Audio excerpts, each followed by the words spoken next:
आप में से कई माताएं ऐसी बैठी हैं, कई जीजियां ऐसी बैठी हैं, कई जीजा ऐसे बैठे हैं, कई बेटियां, कई बेटा ऐसे बैठे हैं जिन्होंने पशुपतिनाथ के व्रत 1 बार, 2 बार, 3 बार, 4 बार कर लिए, फिर भी बाबा ने नहीं सुना।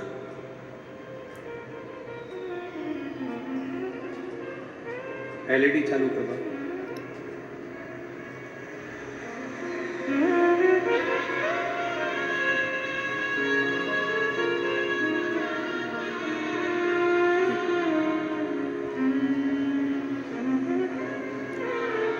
थोड़ा उसमें प्रॉब्लम आ रहा है एलईडी में, थोड़ी देर बाद चालू हो जाएगी। आप लोग कथा पर ध्यान लगाइए।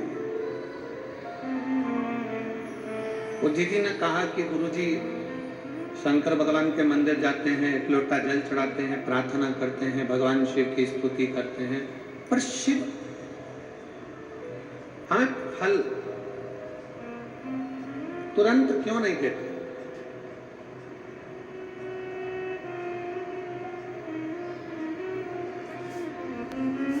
शंकर भगवान हमें फल तुरंत क्यों नहीं प्रदान करते? हमने उस बहन से एक बात कही कि जीजी तू भगवान को धन्यवाद दिया कर कि अच्छा हुआ तूने फल देने में देरी करी।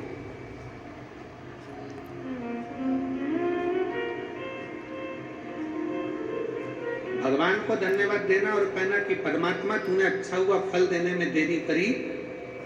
किसी एक स्त्री से, किसी एक नारी से, किसी एक माता से पूछना कि उसके गर्भ में बच्चा रहता है, उसके गर्भ के अंदर एक बालक रहता है, एक बालिका रहती है। किसी स्त्री से पूछो उसके गर्भ में एक बच्चा है। कौन माता चाहती है कि उसके गर्भ में बच्चा है तो वो 5 महीने में जन्म ले ले? कोई चाहती है क्या? जम के बोलो जरा। फरीदाबाद वाली जीजी इतना धीमे बोलती है क्या? नहीं। कोई माँ ये चाहती है कि उसके गर्भ में जो बच्चा है कि वो 4 महीने में जन्म ले ले? नहीं। 6 महीने में जन्म ले ले? नहीं। 7 महीने में जन्म ले ले? नहीं। प्रत्येक माँ भगवान से प्रार्थना करती है कि मेरे गर्भ में जो बच्चा है पूर्ण 9 महीने का आराम से बाबा आपकी कृपा से जन्म ले और पूरा स्वस्थ हो, अच्छा हो और संस्कारित हो। अच्छा हो, स्वस्थ हो, संस्कारित। तो भगवान क्या कहेंगे? अगर अच्छा बच्चा चाहिए, स्वस्थ बच्चा चाहिए तो कम से कम 9 महीना गर्भ में उसको रहना पड़े। उसको 9 महीना गर्भ में रहना पड़े। 9 महीना अगर वो गर्भ में रहेगा, 9 महीना अगर गर्भ धारण कर कर रहोगी, थोड़ा समय लगेगा, थोड़ी देरी लगेगी, पर फल अच्छा मिलेगा। वृक्ष कहता है मुझ में फल लगा है, थोड़ा पकने दो, थोड़ी देरी होने दो, फल अच्छा मिले। अगर तुम्हारी बात शंकर भगवान सुनते हैं, तुम प्रार्थना करती हो, 1 पशुपति व्रत करा, 2 पशुपति व्रत करा, 3 बार पशुपति व्रत करा, भगवान शंकर ने नहीं सुना। शंकर जी के मंदिर में जल चढ़ाते चढ़ाते तुम्हें 3 महीना, 4 महीना, 6 महीना हो गया, 1 साल हो गया, 2 साल हो गया, 3 साल हो गया, शंकर भगवान ने नहीं सुना, तो भगवान शंकर को धन्यवाद देना कि हो सकता है तो मुझे बहुत अच्छा फल देना चाहता है, इसलिए थोड़ी देरी कर रहा है। मैं जानती हूं कि तुम मुझे अच्छा देगा।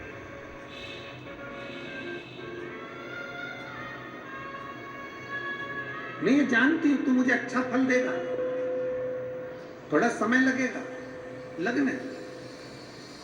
तेरे मंदिर में आना मेरा काम है और मेरी बिगड़ी बनाना तेरा।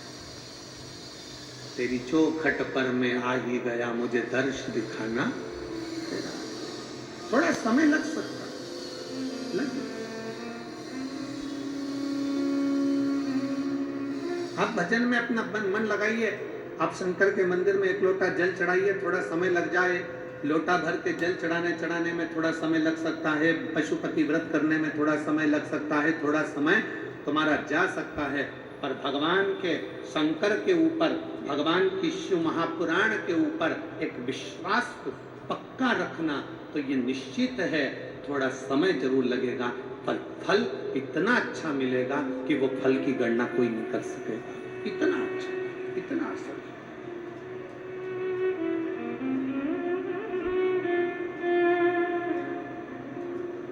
आज का व्यक्ति क्या चाहता है? तुरंत जल चढ़े और तुरंत फल मिले। हमारा निवेदन है, आप चाहते हो कि तुरंत जल चढ़े और तुरंत फल मिले, तो एक बात तो याद रख लो, पुण्य का फल तुम तुरंत चाहते हो तो पाप का फल भी तुरंत ही मिलता है। इसलिए शंकर भगवान को जल चढ़ाने वाले एक बात का स्मरण रखें, जो कहते हैं कि हम शंकर को जल चढ़ाते चढ़ाते 1 साल हो गया, 1.5 साल हो गया, 3 महीना हो गया, 2 महीना हो गया, 4 महीना हो गया, 6 महीना हो गया। नहीं, चढ़ाते रहो। फाइल मोटी है, थोड़ा समय लग रहा है, मतलब पूर्व का जो पाप है तुम्हारे जल चढ़ाने से वो धीरे धीरे धीरे धीरे धुल रहा है, कट रहा है। और शंकर भगवान कहते हैं अगर पाप जैसे ही पूरा कट जाएगा, एक दिन में तेरी झोलियों में खुशी लाकर डाल दूंगा और तू आनंद में जीवन जिए। और मैंने तेरे ही भरोसे बाबा, तेरे ही भरोसे हवा बिच उड़ती जावांगी बाबा, डोर छड़ी में कटी जावांगी। बोले मैं तेरी भक्त शंभो, मैं तेरी भक्त हवा बिच उड़ती जावांगी बाबा, डोर छड़ी में कटी जावांगी। फल जरूर मिलेगा, पर थोड़ा समय लगेगा। जल चढ़ाने में शर्म ना करो, शिव के मंदिर जाने में शर्म ना करो।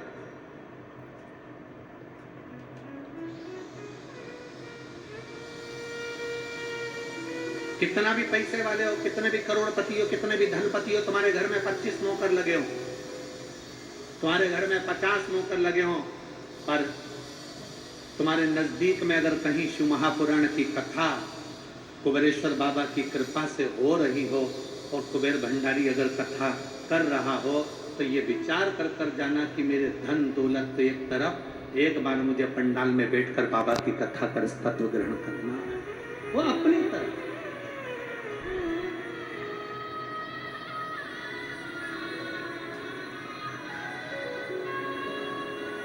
जल चढ़ाने में शर्म नहीं, मंदिर जाने में शर्म नहीं करना चाहिए।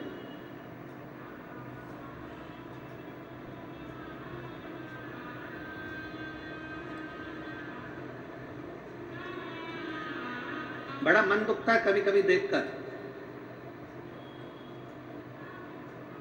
सिख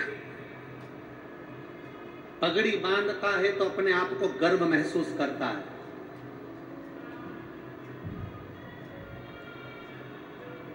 सिख पगड़ी बांधता है तो अपने आप को गर्व महसूस करता है, मुस्लिम टोपी लगाता है तो अपने आप को गर्व महसूस करता है,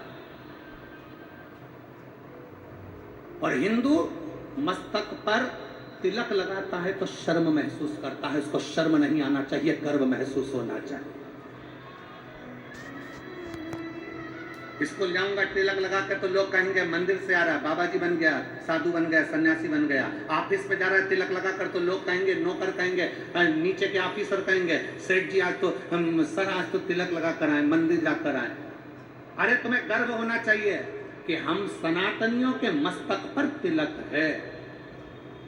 क्या करता है तिलक? क्यों साधु सन्यासी तपस्वी साधक संत ब्राह्मण गुरुजन तपस्वी जन, क्यों चाहे ब्राह्मण पूर्व का देख लो, चाहे क्षत्रिय देख लो, चाहे वैश्य देख लो, चाहे शूद्र देख लो, पूर्व के सन्यासी तपस्वी साधक उपासक जितने सनातन धर्म को मानने वाले हैं वो मस्तक पर तिलक लगाते थे। तिलक क्या देता है, क्या प्रदान करता है? शिव महापुराण की कथा कहती है तिलक क्या देगा? कभी ट्रेन में सफर कर कर देखना और माथे पर तिलक लगाकर ट्रेन में सफर कर कर देखना, ट्रेन की सीट भरी पड़ी होगी, अगर तुम्हारे मस्तक पर तिलक लगा होगा तो थोड़ा न थोड़ा खसक कर लोग तुम्हें बिठा ही देंगे उस तिलक के बल पर। जब तिलक ट्रेन में सीट दे सकता है, जब तिलक बस में जगह दे सकता है, तो मस्तक का तिलक एक ना एक दिन तुम्हें परमात्मा का दर्शन भी करा ही देगा, ये निश्चित है।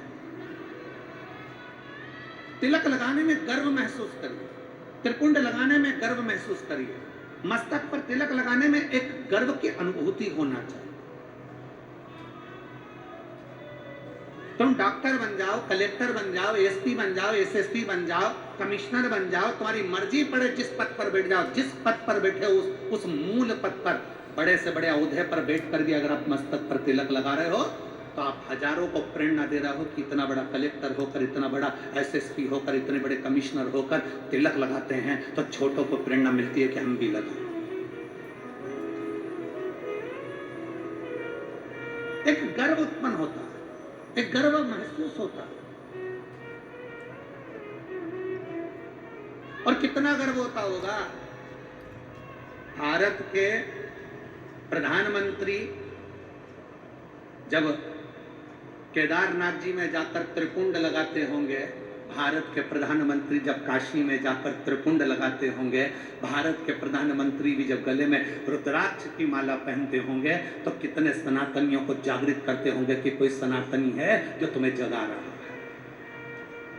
वो त्रिपुंड लगाकर मस्तक पर तुमसे ये नहीं कहेंगे कि तिलक लगाओ, वो गले में रुद्राक्ष की माला पहनकर तुमसे नहीं कहेंगे प्रधानमंत्री जी की गले में रुद्राक्ष की माला पहनो, पर वो मस्तक पर त्रिपुंड लगाकर गले में रुद्राक्ष की माला पहनकर लाखों करोड़ों को एक मार्गदर्शन करेंगे कि जब मेरे जैसा इतना ऊपर बैठने वाला भी किसी से डरता नहीं और मस्तक पर त्रिपुंड और तिलक लगा सकता है, तो तुम किससे डरते हो? तुम भी अपनी जिंदगी सहजता से जियो। तुम किससे डरते हो?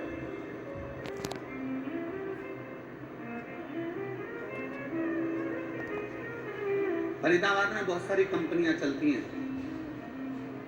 हमको पाराशर जी कह रहे थे और उनके बेटे चिराग जी कह रहे थे, गुरुजी हमारे फरीदाबाद में बहुत सारी फैक्ट्रियां हैं, बहुत सारी फैक्ट्रियों में माल बनता है। जब चिराग मिलने के लिए हाथ उड़ाए थे तब कह रहे थे कि गुरुजी बहुत सारी फैक्ट्रियां फरीदाबाद में चलती, बहुत फैक्ट्री, जितनी फैक्ट्री में घूमना है घूम लो, सब फैक्ट्री में जो भी माल बनता है उसमें कंपनी का नाम लिखा रहता है। क्यों बेटा चिराग, सही है पाराशर जी? जितनी कंपनियों में माल बनता है उसमें कंपनी का ट्रेडमार्क लगा रहता है, ब्रांड लिखी होती है कि इस कंपनी का माल है। ये तिलक क्या है? इससे भगवान को भी मालूम पड़ जाता है कि कौन सी कंपनी का माल है। ये भी तो कंपनी का माल है, किस कंपनी का ये भी तो मालूम पड़ना चाहिए। मस्तक का तिलक हमें गौरव महसूस होना चाहिए, मस्तक का तिलक हमें एक आनंद की अनुभूति कराना चाहिए, आनंद की। शिव महापुराण की कथा कहती है, वो जीजी ने जब